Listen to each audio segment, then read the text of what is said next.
Grosse mobilisation de secours ce vendredi matin au collège des Monts d'Arrée à Plounéour-Ménès dans le Finistère, où de nombreux élèves se sont plaints de nausées et de maux de tête. Il s'agirait d'une intoxication au monoxyde de carbone survenue dans un car de transport scolaire.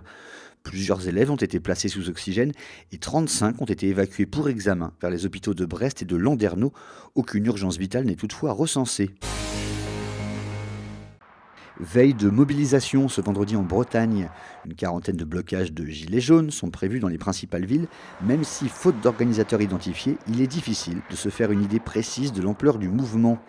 Infos, photos et vidéos, le point complet dès ce vendredi soir et samedi toute la journée à partir de 6h30 sur le telegram.fr. Opération inédite cette semaine à Brélidy dans les Côtes-d'Armor, la mise en place ex nihilo d'une houblonnière. 220 poteaux de 10 mètres de haut ont commencé à être installés pour servir de support au plan de houblon bio à destination de brasseries bretonnes.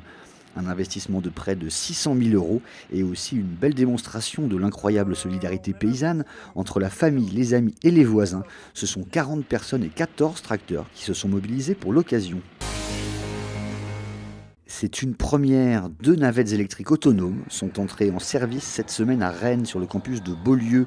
Rennes est la première agglomération à obtenir l'autorisation de tester un tel dispositif en conditions réelles, au milieu des voitures, cyclistes et piétons.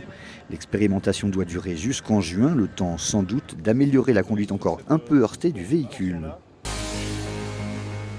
Enfin, incroyable rebondissement sur la route du Rhum alors qu'il avait quasiment course gagnée. Le Britannique Alex Thomson, sans doute endormi, a percuté une falaise au nord de la Guadeloupe dans la nuit de jeudi à vendredi. Obligé de démarrer son moteur pour se dégager, il a écopé de 24 heures de pénalité et devrait donc être coiffé sur le poteau par ses poursuivants Paul Meillat et Yann Eliès. Sa mésaventure est la victoire d'Armel Tripon dans le Tir-Rhum, juste après votre JT breton sur TBO et TB Sud et sur le telegram.fr.